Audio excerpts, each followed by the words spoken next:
Vijayakanth sir, Sathyaraj sir, Prabhu sir, Karthik sir, Suriya sir, இப்போ இருக்கிற Karthik sir, அப்புறம் வேற யார், விஜயன், அஜித் சார், எல்லாருமே, ரஜினி சார், கமல் சார், எல்லாருமே பீச்சில் போய் குட்டிக்கரணை போட்டு ஃபைட் எப்படி, டைமிங் ரியாக்ஷன்ஸ் எப்படி பண்ணுறது, இதுக்கு எப்படி ரியாக்ட் பண்ணணும், இதுக்கு எப்படி ஃபால் பண்ணால் அடிபடாமல் இருக்கும், இதெல்லாம் கற்றுக்கிட்டு வந்தவங்க தான் இன்றைக்கி.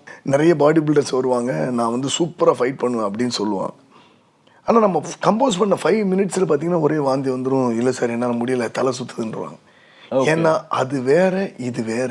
ஒரு ஸ்டண்ட் மாஸ்டர் பார்த்தோம், நம்ம ஸ்டண்ட்டில் போயிட்டு ஒரு சக்ஸஸ்ஃபுல்லான ஒரு வில்லன் ஆகணும் அப்படின்ட்டு. யூஸ்வலாகவே பசங்களோட ஒரு ட்ரீமு சினிமாக்குள்ளே அப்படின்னு பார்க்குறப்போ ஒரு ஆக்டர் ஆகணும், இல்லை ஒரு ஹீரோ ஆகணும், இல்லைன்னா ஒரு டான்ஸ் கொரியோகிராஃபர் ஆகணும் அப்படின்றது கூட ரீசெண்டாக வந்த ஒரு ஆசை தான். பட் ஆனால் ரொம்ப கஷ்டம் தான் நம்ம வந்து ஒரு ஸ்டண்ட் மாஸ்டர் ஆகணும், ஒரு வில்லன் ஆகணும்னு சொல்லிட்டு. உங்களுக்கு அந்த ஒரு இம்பேக்ட் எப்படி இருந்தது? அந்த இம்பேக்ட் இதை நோக்கிங்கிறது ஒரு ஜேர்னி இல்லை சார், என் ஜேர்னிலே வேற மாதிரி. அதான் நான் சொன்னேன் இல்லையா, நீங்கள் டான்ஸ் மாஸ்டராக இருந்தேன்னு சொன்னீங்க இல்லையா, டான்ஸ் மாஸ்டராக இருக்கலை, டான்ஸ் கற்றுக்கிட்டேன். அந்த மெம்பர்ஷிப் கார்டு வாங்குங்கிற ஒரு ஃப்ளோவில் அப்படியே போய்கிட்டு இருந்தோம், ஓடிக்கிட்டு இருந்தோம். அந்த மெம்பர்ஷிப் கிடைக்கல அப்படின்னா அடுத்தாப்புல என்ன கிடைக்கும் அப்படிங்கிறது தான். ஓகே, இப்படி வந்தது தான் அது. அதான் தான் நான் சொல்கிறேன் இல்லையா அது. பட்டு நம்ம மற்றவங்கெல்லாம் வந்துட்டு 5 வருஷம் கற்றுக்கிட்டாங்கன்னா நம்ம ஒரு 6 மாதத்தில் கற்றுக்கிட்டது. ஓகே, ஏன்னா குயிக்காக கற்றுக்கிட்டு எடுக்கணும். அந்த ஒரு ஒரு ஒரு ஒரு உந்துதல் இருக்குல்ல அந்த நேரத்தில். ஆமாம், அந்த வெறி இருக்கும் இல்லையா, அந்த வெறி வந்து நம்மளை அதை தாண்டி போக வைக்கும். அதான் சொல்லுவாங்கல்ல, காதலுக்கு கண்ணுங்கிறது உண்மை. அது நான் அந்த லெவலுக்கு அதை காதலிச்சிருக்கிறேன். ஏன்னா கண்ணு மண்ணு தெரியாமல் அதை காதலிச்சிருக்கிறேன். எனக்கு இன்னும் ஞாபகம் இருக்குது, நான் அந்த டைமில் விஜய் ஹாஸ்பிட்டலில் ஒர்க் பண்ணிக்கிட்டு இருக்கிறப்போ பார்த்தீங்கன்னா மார்னிங் அங்கே 9 o'clock ஷிஃப்ட் இருக்கும். ஸோ எங்களுக்கு கிளாஸ் வந்து 5:30க்கு திருவெற்றியூர் ஊர் தெரியும் இல்லையா. நான் இப்போ சாலிகிராமத்தில், ஆமாம் நார்த் மெட்ரஸ், நான் சாலிகிராமத்தில் இருந்தேன்.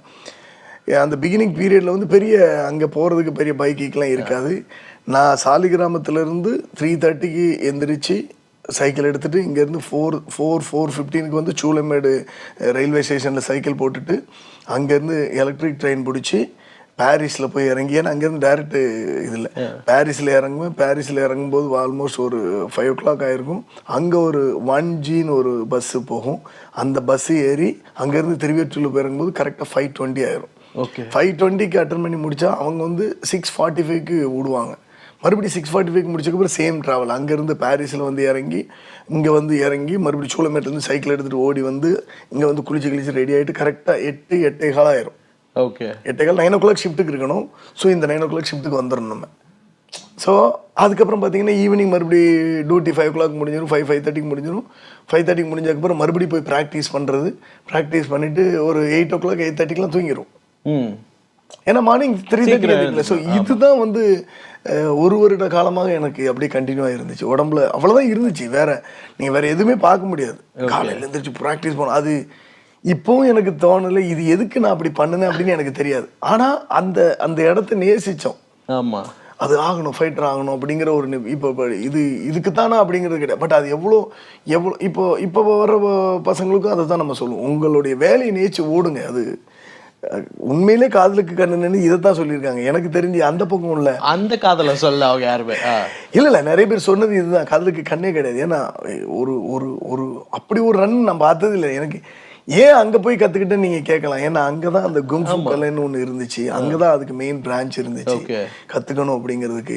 அதுக்கப்புறம் அங்கேருந்து ஓட்டேரியில் அடுத்த கிளாஸ் அந்த குங்ஃபு பண்ணதுக்கப்புறம் அடுத்த வேற என்ன அந்த தேடுதல் வந்து அவ்வளோ தூரம் இழுத்துக்கிட்டு போகும். ஆல்மோஸ்ட் நிறைய விஷயங்கள் நார்த் மெட்ராஸ் சைடில் தான் இருந்திருக்குல்ல சார் இந்த மாதிரி நம்ம பார்க்குறப்போ, இந்த ஸ்டன்ஸு. ஆமாம், இல்லை எல்லா இடத்துலையுமே இருக்குது. இப்போ நீங்கள் தூத்துக்குடியிலேருந்து நிறைய ஸ்டண்ட் பீப்புள் இருப்பாங்க இங்கே பார்த்தீங்கன்னா. அதே மாதிரி நார்த் மெட்ராஸ்ல இருந்து. ஓகே, ஏன் அப்படி சொல்லணும்னா தூத்துக்குடியில் வந்து இந்த ஃபிஷர்மேன்ஸ் ஜாஸ்தி. ஆமாம், அவங்க நார்மலாகவே பார்த்தீங்கன்னா இந்த கயிறு இழுக்கிறது, டைவ் அடிக்கிறது, மண்ணில் குதிக்கிறது, இந்த தைரியம் வந்துடும், தண்ணிக்குள்ளே குதிக்கிறது, இது பேசிக்காக வந்துடும். இப்போ அதுவும் கடல் சைடு சார்ந்த இடங்கள். ஆமாம், நீங்கள் கடல் சைடில் இருக்கிறவங்களுக்கு அந்த தைரியம் ஜாஸ்தி, கொஞ்சம் எக்ஸ்ட்ரா ஸ்டாமினா இருக்கும். இன்னொன்று வந்து தைரியம் ஜாஸ்தி இருக்கும். ஏன்னா அவங்க எப்பவுமே கடலுக்குள்ளேயே அதை பழக்கப்படுறதுனால அப்படி இருக்கும். மேபி அதனால நிறைய பேர் உருவாகுறாங்க அப்படின்னு நினைக்கிறேன், நம்புறேன் நான். ஓகே, ஆக்சுவலி ஒரு ப்ராப்பரான ஒரு ப்ரொசீஜர் வே இருக்கா அப்படின்றது கேட்டிங்கன்னா எனக்கு தெரியல. ஒரு ஆக்டர் ஆகணும்னா நம்மளுக்கு வந்து நம்ம சினிமாவில் போயிட்டு நம்ம ஆக்டிங் கற்றுக்கலாம். ஸோ அதுக்காக கலைக்கூடம் அந்த மாதிரி டான்ஸ்க்குன்னா ஒரு டான்ஸ் ஸ்டுடியோஸ்லாம் இருந்திருக்கு. பட் நிறைய பேருக்கு அவேர்னஸ்ல இருந்திருக்குமா அப்படின்றது தெரியாது. ஒரு ஸ்டண்ட் மாஸ்டர் ஆகணும்னா how they want to prepare themselves அப்படின்ற ஒரு அதுதான் சார். முதல்ல வந்து உங்களுடைய தேடுதல் உச்சத்தை தொடரணும் சார். ஓகே, அந்த தேடுதல் வந்து உச்சத்தை தொட்டா தான் நீங்கள் எதையுமே கண்டுபிடிக்க முடியும். சும்மா நம்ம உட்காந்துட்டு நான் வந்து கராத்தே பிளாக் பெல்ட் முடிச்சுட்டேன், பாக்ஸிங்கில் வந்து நான் இத்தனை ஸ்டேஜ் ஏறிட்டேன், இது பண்ணிட்டேன் அப்படிங்கிறது சினிமாவுக்கு. சினிமா ஸ்டண்ட்டுங்கிறது தனி. நீங்கள் என்ன கற்றுக்கிட்டு வந்தாலும் சரி, ஏன்னா நிறைய பாடி பில்டர்ஸ் வருவாங்க நம்மக்கிட்ட, சார் நான் ஃபைட் பண்ணுவேன் சார் அப்படின்னு. சாரி, நிறைய பாடி பில்டர்ஸ் வருவாங்க, நான் வந்து சூப்பராக ஃபைட் பண்ணுவேன் அப்படின்னு சொல்லுவாங்க. ஆனால் நம்ம கம்போஸ் பண்ண 5 மினிட்ஸில் பார்த்தீங்கன்னா ஒரே வாந்தி வந்துடும், இல்லை சார் என்னால் முடியலை, தலை சுற்றுதுன்றவாங்க. ஏன்னா அது வேற இது வேற. மார்ஷியல் ஆர்ட்ஸ் பண்ணுறது சப்போர்ட் பண்ணும் நம்மளுக்கு, ஆனால் சினிமா டைமிங்கிறது கம்ப்ளீட்டாக வேற சார். இது வந்து நீங்கள் என்ன இருந்தாலும் இப்போ இருக்கிற எல்லா டாப் ஹீரோ நீங்கள் எடுத்துக்கிட்டிங்கன்னா Vijayakanth sir, Sathyaraj sir, Prabhu sir, Karthik sir, Suriya sir, இப்போ இருக்கிற கார்த்திக் சார், அப்புறம் வேற யார், விஜயன், அஜித் சார், எல்லாருமே, ரஜினி சார், கமல் சார், எல்லாருமே பீச்சில் போய் குட்டிக்கரணை போட்டு ஃபைட் எப்படி, டைமிங் ரியாக்ஷன்ஸ் எப்படி பண்ணுறது, இதுக்கு எப்படி ரியாக்ட் பண்ணணும், இதுக்கு எப்படி ஃபால் பண்ணால் அடிபடாமல் இருக்கும், இதெல்லாம் கற்றுக்கிட்டு வந்தவங்க தான் இன்னைக்கு. ஓகே, அந்த பிகினிங் பீரியடில் கற்றுக்கிட்டு வந்தவங்க தான். அப்படி கற்றுக்கிட்டு வந்தால் தான் நம்ம இதில் சஸ்டெயின் பண்ண முடியும். இல்லை பாக்ஸிங் தெரியும்னா அது ரியல் ஹிட்டு. ஆமாம், எதிராளி வந்து மூக்கடிச்சு உடச்சிட்டீங்கன்னா அவ்வளோதான், வில்லன் கீழே விழுந்துருவாரு.